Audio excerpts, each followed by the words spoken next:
Mahina talaga ang preno nito. Kailangan isadsad ko yung paa ko. So, ayun na nga mga palangga, mga inday. Ang inday ninyo is masaya. Mataw niya.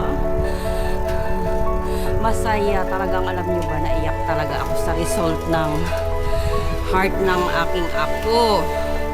So, ayun, napaka-powerful talaga ng dasal. Tsaka ang lakas-lakas ko talaga kay Lord.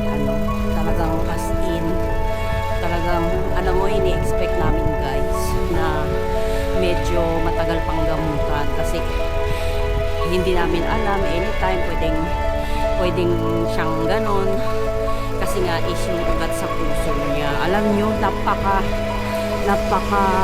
miracle talaga na nangyari kasi mahabang gamutan daw talaga yung may mga sakit na ganon. So ayun guys, masasakyan,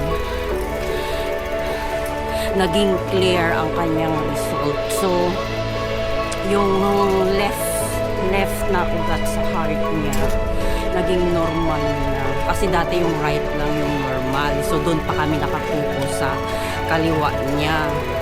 So ayun, grabe no, grabe talaga si Lord gumawa ng talagang as in, alam niyo ba, kahit yung mga doktor nga nagsasabi na hindi nila alam, depende kung how long daw, kung hanggang kailan siya ang edad niya. So, grabe guys, grabe yung ng bata na yun. As in, talagang mulat sa kulong na na-ICU siya. Talagang as in, lumaban siya. So, siya din yung dahilan ko bakit gusto ko nang mag-for good. Kasi gusto ko nang mag-spend ng time sa kanila, diba? So, ayun.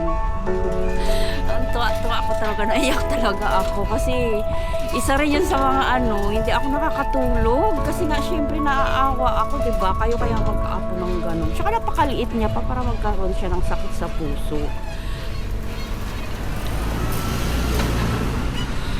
So, ayun, in-snap na yung maintenance niya kasi hindi rin talaga maganda yung aspirin, lalo na sa edad niya. Magkukusyon na bababa yung dugo niya or magkaroon siya ng pagdurugo sa tiyan.